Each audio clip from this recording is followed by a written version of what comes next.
Hey guys, welcome back. So today we're out at the range with an oddity from history, relatively recent history, about 20 years ago. But back in 2005, USSOCOM, the United States Special Operations Command, they decided they wanted to open up a tender and evaluate new handguns and 45 ACP to become a service handgun for USSOCOM.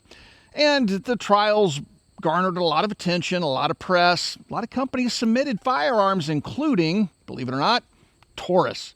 They took their 24/7 pistol, they made some changes to it, they called it the OSS Tactical, which you see here, and they submitted it. Well, the trials, as they often do, kind of got canceled early, and this pistol went nowhere and certainly wasn't adopted by the U.S. military, but it still has an interesting story. So we're going to take a closer look at the OSS 24/7 that you see here, chambered in 45 ACP, but it was offered in other cartridges as well to the civilian market. But we're going to take a closer look at it and talk a little bit about its interesting design features.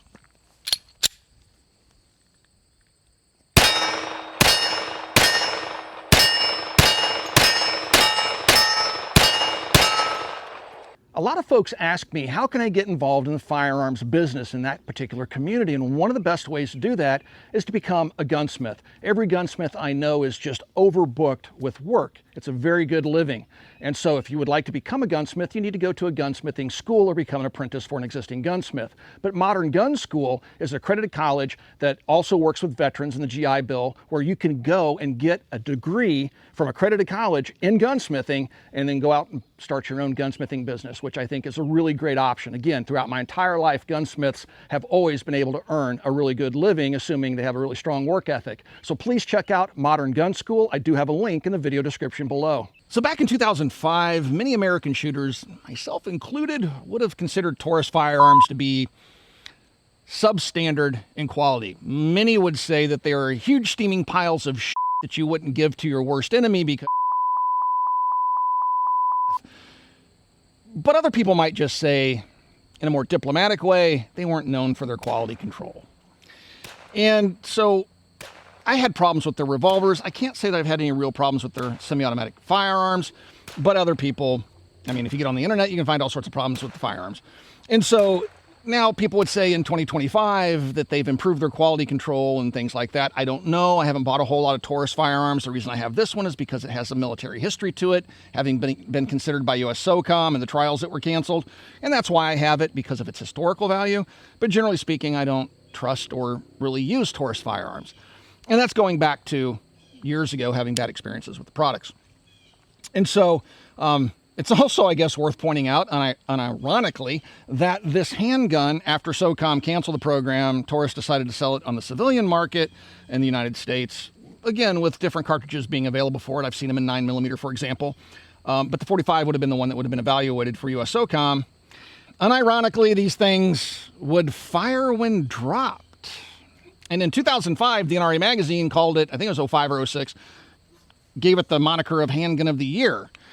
And then soon thereafter, it would disappear because it was recalled due to it firing when it wasn't supposed to. And I'm guessing the U.S. military probably didn't need a handgun that would fire when dropped. Anyway, my mind wanders. All right, so anyway, the OSS, that's an interesting name because that dates back to World War II and the, precursor to the American CIA. Kind of an interesting choice of names for this thing. Of course, they have to throw tactical in there too, which is on the slide. But what I want to point out is one of the features of the handgun is rather unique, kind of like this fly that's attacking me here. And that is its trigger system. So it is a striker-fired handgun, but it's both double action and single action, and its selector lever for the safety, which is present on both sides of the firearm, has 3 positions. It does 3 different things. So all the way down is in fire mode, and either double action or single action, the weapon will fire with the safety lever down. Now it's cocked right now. The striker is cocked, and you can tell that because you have that little red thing right there showing through the rear of the slide. When I put the safety up 1 click, that puts it into safe mode. And so if I pull the trigger, it'll only go back so far and then the gun won't fire. If I push this selector lever up a little further, and when I do that, watch what happens to the little red marker in the rear of the slide. I push it up and it decocks the pistol. That striker falls forward and the little red thing disappears inside of the slide. So now it's still unsafe with that lever up. So even in double action mode, it's not going to fire. But as soon as I put that lever back down into the fire position, I'll just double check, make sure it's empty. Then I have, well, I didn't cock it all the way. Let's go ahead and redo that. Decock it, put it on fire, and then you'll see that it has a double action trigger pull, right? But then once the gun cycles, now it's single action, so you see the trigger come further back and then release. All right, now it's double action again. So that's an interesting trigger system, quite different from what the current M17, M18 has for sure. Now, you'll also notice there's other levers over here on the side. This is a takedown pin. We'll talk about that when we get to the disassembly, and this is your slide stop slide release. Now, you'll notice that this is not present on both sides of the firearm, and the magazine release, which is right there, is also not present on both sides of the firearm as it's configured from the factory. Moving forward, you do have an accessory rail down here, slide serrations, and then fixed sights, which are metal, and this is kind of like what Smith & Wesson was doing with the revolvers for years there. This is a safety lever, so you can take an Allen head and turn this into a non-fire mode, which disables the pistol, or you can turn it to a fire mode. I really despise those types of internal blocks, if you will. I wouldn't even call it a safety because you can't easily apply it or disengage it without tools. And so it is polymer framed on the lower, steel on top, and honestly, this gun has served me well. Now, I've not dropped it. I've not experienced it discharging when dropped. But in terms of reliability and accuracy, the gun seems to actually do pretty well. You'll notice the grip on it has an interesting contour to it. It does actually feel pretty good in the hand. Has a metal magazine, and it does hold 12 rounds. That's windowed. So you have your finger grooves here, an arch back here, and again, fairly decent neutral pointing position and decent ergonomics. And so has 3-dot sights on top, which you can adjust for windage. Of course, the weapon does lock open on the last shot fired, all that good stuff. All right, let's do some shooting with the handgun, and then let's take it apart because the disassembly is interesting for a gun that was designed in 2005.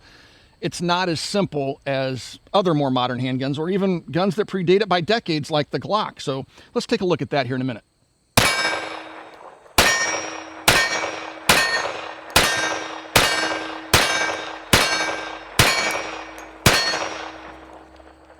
Now, I only have one magazine for this handgun. It's just a gun that I keep in the reference collection in case I need to break it out for video to talk about some other historically significant firearm that may be related to this pistol or its history in the past. So anyway, it's not a gun I shoot a whole lot, but it's a pleasant 45 ACP to shoot. Would I carry it as a self-defense firearm? Probably not.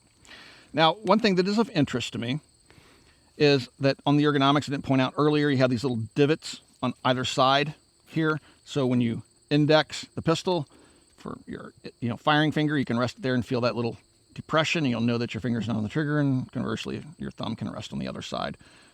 But these are kind of close, and they're meant for smaller hands. I have ape-like thumbs and long fingers. Now, the other thing I want to point out that's interesting is that when the safety is on, as it is now, the slide cannot be manipulated. So it's like a 1911 in that regard. Some handguns, you can put the safety on and still run the slide. I kind of prefer that option. So some folks that want to do press checks and whatnot, they don't have to disable the safety to do that. But yeah, there's a lot of back and forth on whether press checks are good or not in our community. All right, so to charge the weapon, I take my 12-round magazine, insert it into the grip, and it's no different than any other semi-automatic on the market. I just grabbed it by the front serrations there. These are really well done. They're a little bit shallow, but they're sharp enough where you're going to get a good grip on the handgun, even in adverse conditions like rain and mud and stuff like that. All right, a little bit of shooting with her.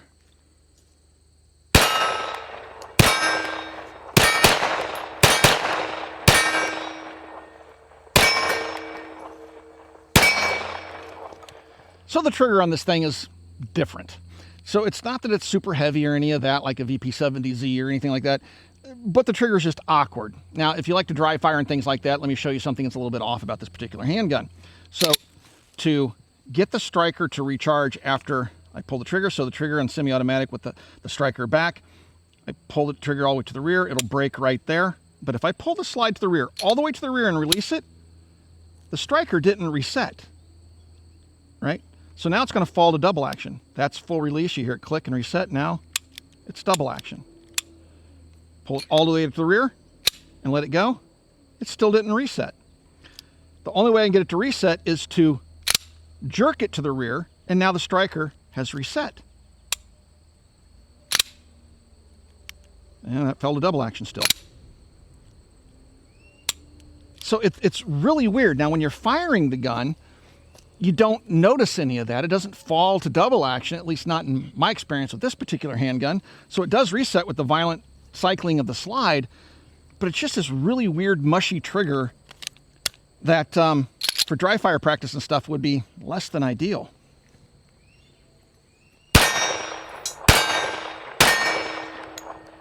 I also feel like I'm having to slap the trigger to get it to fire reliably. Sometimes I don't hit the reset.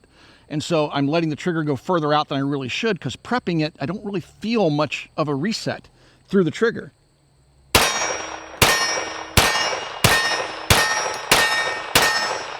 Matter of fact, I don't feel any reset through the trigger. In many handguns that you might be used to, you will feel that tactical response through the trigger of the gun resetting. So the trigger's just off. All right, let's take this nugget apart. First, you want to drop the magazine out of the weapon, check to make sure that the weapon is clear, and it is.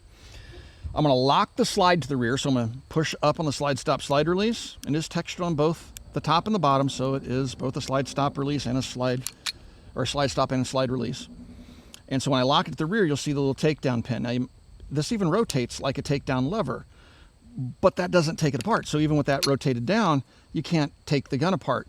Why is that? Because this is not a lever, folks. This is a pin. So you rotate it down, and then you can draw the pin out, and then you hear it go bang, and there's this little spring in there, a little wire spring that holds it in place that you have to push down and get it out. Now, you also notice when I pulled this out, the barrel just fell back into the slide. So you got to push this forward to put it back together and push this little spring out of the way with the pin. We'll get to that when we go to put it back together. It's less than ideal.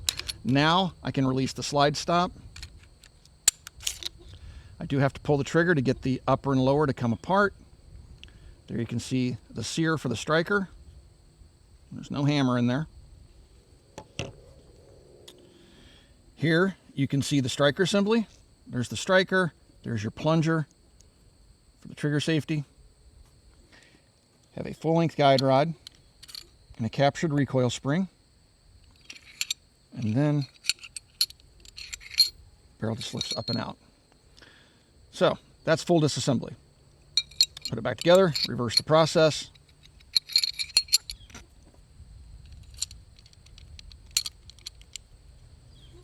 Set the spring on the perch like that. Take your lower, put it on top.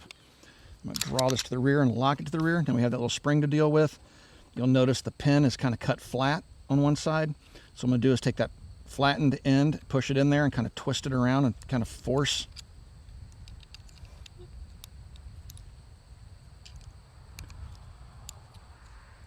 this pin in there like that. And I got to let the barrel come forward. All right, hold on. There we go. All right, and then once I get it in there, just kind of push it across. I don't have to rotate it. I just push it straight in. Make sure that barrel's locked in place, and now you can let the slide go home. And she's back together.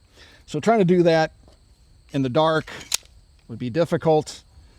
It's not the simplest disassembly I can think of. It would be so much easier to have a takedown lever like on a Beretta 92, one of the previous service handguns, or the current M17, M18, or a Glock, or just about any other modern firearm. So I really am opposed to having pins, especially military service pistols, because that pin, I guarantee you, will get lost in the field, and then this weapon becomes useless.